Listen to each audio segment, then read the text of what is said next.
नमस्कार दोस्तों, स्वागत है आपका हमारे YouTube चैनल कोरोना क्लासेस 2021 के अंदर। हमारी फिजिक्स की क्लास चल रही है। चैप्टर नंबर 4 के न्यूमेरिकल्स हमारे चल रहे थे। तो लास्ट क्लास के अंदर हमने कुछ न्यूमेरिकल्स पढ़ लिए थे, क्वेश्चन नंबर 1 से लेकर 10 तक। क्वेश्चन नंबर 1 से लेकर 10 तक में क्या था कि अगर हमारी कुछ बूंदें थी, उन्हें जोड़ के एक नई बूंद बनाई जाती थी, तो उसका विभव, आवेश, उसकी धारिता, इस प्रकार के क्वेश्चन हमने किए थे। आज हम बात करते हैं एक तो पैरेलल प्लेट कैपेसिटर यानी समांतर प्लेट संधारित्र के जो न्यूमेरिकल्स होते हैं, एक किसी संधारित्र की, आवेशित संधारित्र की ऊर्जा निकालने वाले, और तीसरा हमारा इसमें टॉपिक बचता है जो है वो किसका है, आपका पैरेलल और सीरीज कॉम्बिनेशन का।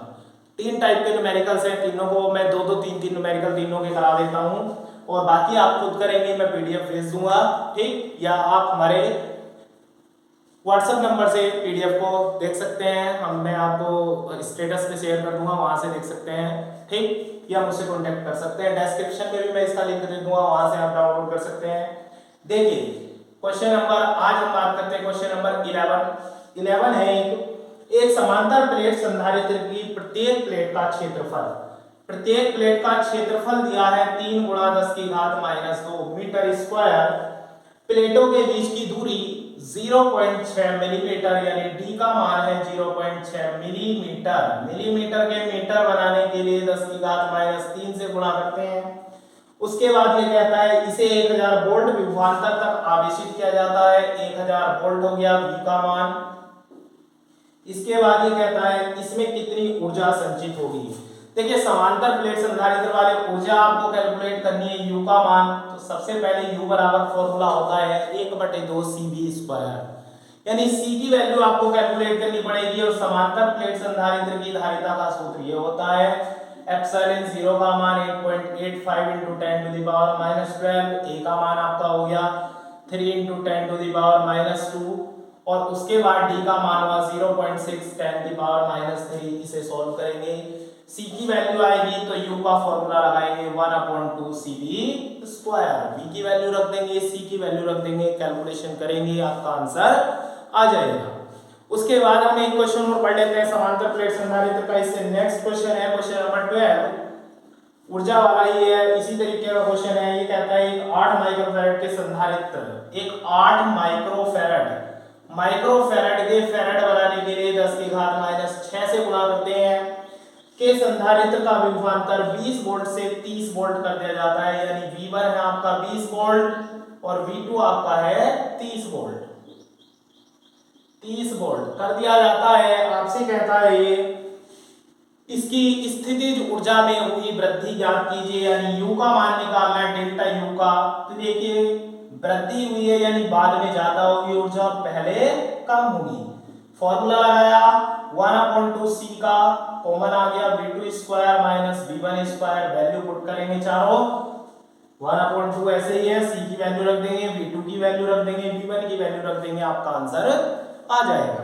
इस प्रकार आपको ये क्वेश्चन करने हैं। इससे आगे क्वेश्चन हम देखते हैं, देखिए ध्यान से। इससे नेक्स्ट क्वेश्चन आपका क्या है, ये तो हमारे हुए समांतर प्लेट संधारित्र के सिंपल, जिनमें एनर्जी निकालनी थी।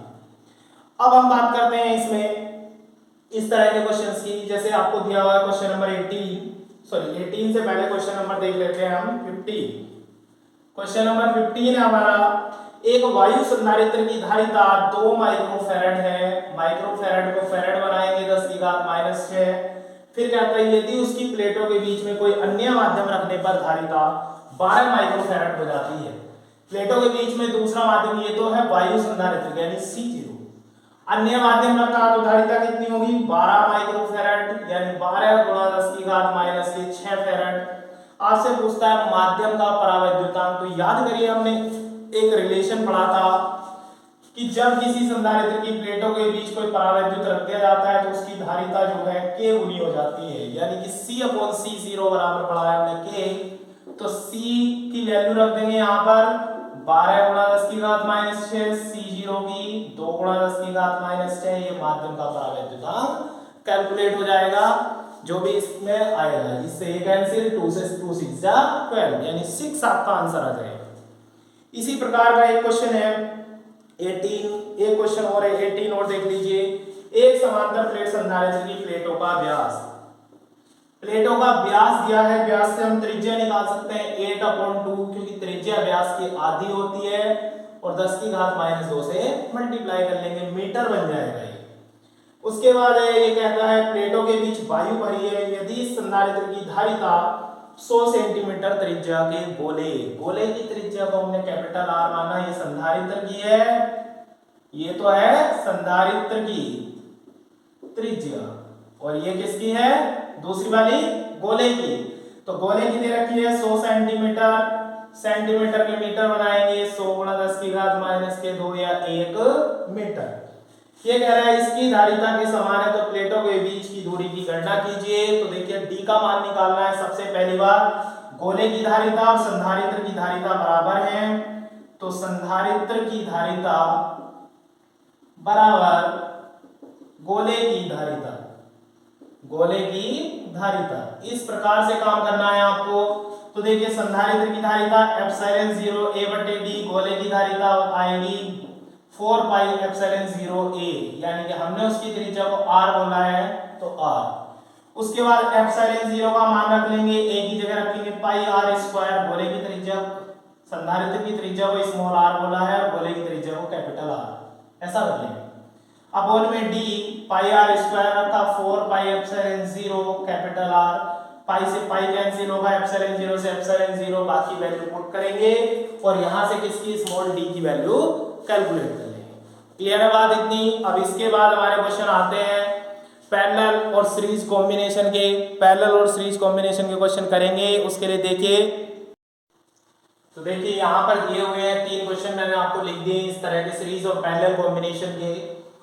35 का फर्स्ट पार्ट है, सेकंड पार्ट है, क्वेश्चन नंबर 37 है। पहले हम एक क्वेश्चन को ध्यान से समझ लेते हैं।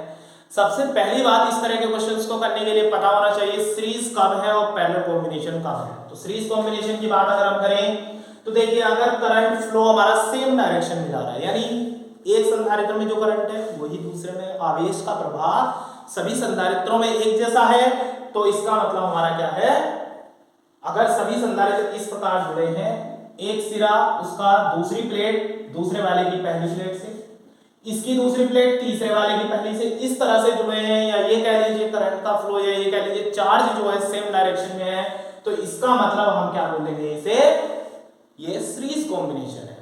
और अगर हमारा किसी रास्ते पे जाकर किसी पॉइंट पे जाकर हम इस तरह से दो जगह जाने के लिए हमें रास्ता, मान लिया हम कहीं जाते हैं और रास्ते में हमें दो जगह पड़ती हैं, एक कोई मोड़ पड़ता है, उस मोड़ पे या तो सामने चले जाइए इधर चले जाइए, ऐसी पोजीशन जब भी आएगी, दो जगह या दो से अधिक जगह जब भी हम जा सकते हैं, रास्ता में दो या दो से अधिक जगह जाने का मिलता है, तो वहां होगा समांतर क्रम। देखिए यहाँ क्वेश्चन में समझिए ध्यान से। देखिए हमें ए और बी के बीच तुल्य धारिता निकालनी है सारे क्वेश्चंस में। ए से चले हम, ये संधारित्र आया, यहां से चले, देखिए इस पॉइंट पर जाके हमारे पास 3 रास्ते हैं, सीधे जा सकते हैं, ऊपर जा सकते हैं, नीचे जा सकते हैं, यानी जब रास्ते बटेंगे तो कौन सा क्रम होगा, समांतर। तो इसका मतलब ये तीनों किसमें है, समांतर में। तो सबसे पहले यही लिखेंगे 1 माइक्रोफैरड 1 माइक्रोफैरड 1 माइक्रोफैरड समांतर क्रम में है। इसी तरह से क्वेश्चन को करना है। तो तुल्य धारिता क्या होगी आपकी, C बराबर समांतर क्रम का सूत्र था C1 + C2 + C3, इसे C डैश बोल दिया। C डैश बराबर C1 की वैल्यू 1 + 1 + 1 यानी 3 माइक्रोफैरड आपका आ गया। अब ये 3 माइक्रोफैरड है, ये वाला 3 है और ये वाला 3 है। अब ये तीनों एक जगह मिल गए ना, अब चित्र आपका इस तरह से रिड्यूस हो गया, ये 3 हुआ, यहां भी अब 3 आ गया और लास्ट में भी कितना है, 3। अब देखिए सबको ध्यान से, ये A था ये B था, इस तरह से रिड्यूस हुआ है चित्र। अब यहां पर देखिए तीनों, इसकी दूसरी प्लेट इसकी पहली प्लेट से है, इसकी दूसरी इसकी पहली प्लेट से, यानी करंट फ्लो या चार्ज का फ्लो सेम डायरेक्शन में है, इसका मतलब तीनों किसमें है, सीरीज में। तो आप लिखेंगे 3 माइक्रोफैरड 3 माइक्रोफैरड 3 माइक्रोफैरड श्रेणी क्रम में है। और ये अगर श्रेणी क्रम में है तो तुल्य धारिता का फॉर्मूला 1/C बराबर 1/C1 + 1/C2 + 1/C3, 3/3 आएगा, ये C बराबर 1 माइक्रोफैरड। इस प्रकार से इन क्वेश्चंस को करना है। एक क्वेश्चन और देखिए, मैं आपको समझा देता हूं। देखिए यहाँ पॉइंट A से हम चलते हैं, तो ये आया, यहां जाने के बाद फिर से 2 रास्ते हैं, ऊपर और नीचे, लेकिन ऊपर डबल आ गया। पहले इन दोनों को देखिए, देखो इसकी लास्ट प्लेट इसकी पहली प्लेट से है, यानी ये दोनों किसमें है, श्रेणी क्रम में। तो पहले लिखेंगे 8 8 श्रेणी क्रम में है। ये दोनों श्रेणी क्रम में है तो इनकी तुल्यधारिता निकालेंगे 1/c डैश बराबर 1/8 प्लस 1/8 कितनी आ जाएगी 2/8 यानी कि c डैश बराबर 4 माइक्रोफैराड। क्लियर। अब देखिए ये दोनों एक जगह होंगे। अब जो 4 आया है और ये 8 है ये किस में होंगे समांतर में।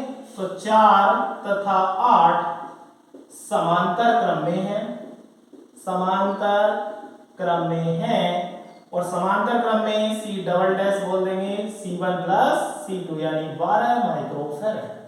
अब 12 हमारा ये आया है यानी ये तीनों रिड्यूस हो चुके हैं। अब इन तीनों की जगह सिंगल आ गया कितना 12 का, तीनों को हमने सेम कर दिया। अब देखिए चित्र आपका आपके सामने है। इस तरह से क्वेश्चन आपको दिया गया है 4 12 और 8। इसका मतलब ये तीनों किसमें होंगे सीरीज में और 1/c बराबर लिख देंगे 1/4 प्लस 1/12 प्लस 1/8। इसे सॉल्व करेंगे जो भी आएगा वो आपका आंसर होगा। क्लियर है बात। ऐसे एक लास्ट क्वेश्चन है, इसे ध्यान से देख लें। क्वेश्चन में कुछ नहीं है, सिंपल ही क्वेश्चन आपको दिया हुआ है। देखिए यहां से करंट फ्लो या चार्ज का फ्लो यहां से कट जाता है यानी यहां पर दो रास्ते मिलते हैं। इसका मतलब जो ऊपर होगा और जो ये आला संधारित्र है ये किसमें होंगे समांतर में। इसके आगे गए फिर से दो जगह बट गए, फिर यहां गए फिर से दो जगह बट गए, यानी सब जगह दो दो जगह बट रहे हैं। और ऐसे चित्र में जब भी लगे हुए होंगे इस तरह से जो डिवाइडेशन होता है इसका मतलब तीनों के तीनों किसमें है ये समांतर क्रम में। और समांतर क्रम में जब संधारित्र होते हैं तो ये समांतर क्रम में है और समांतर क्रम में है तो समांतर क्रम का फॉर्मूला c बराबर क्या होता है c1 plus c2 plus c3। तो 3 प्लस 4 प्लस 5 4 3 7 और 5 12 माइक्रोफैराड आपका आंसर आ जाएगा। इस प्रकार आपको करने हैं। मैं कुछ क्वेश्चन और प्रैक्टिस के लिए दे दूंगा या आपके पास जो भी राइटर जिस राइटर की भी बुक हो उससे आप प्रैक्टिस कर सकते हैं। फिलहाल इतने क्वेश्चंस जो मोस्ट इंपोर्टेंट थे वो मैंने आपको करा दिए, कंसेप्ट मैंने आपको समझा दिया है। ठीक। और जिन बच्चों ने अभी तक हमारे चैनल को सब्सक्राइब नहीं किया है चैनल को सब्सक्राइब करें, वीडियो को लाइक करें, शेयर करें। Thank you, have a nice day.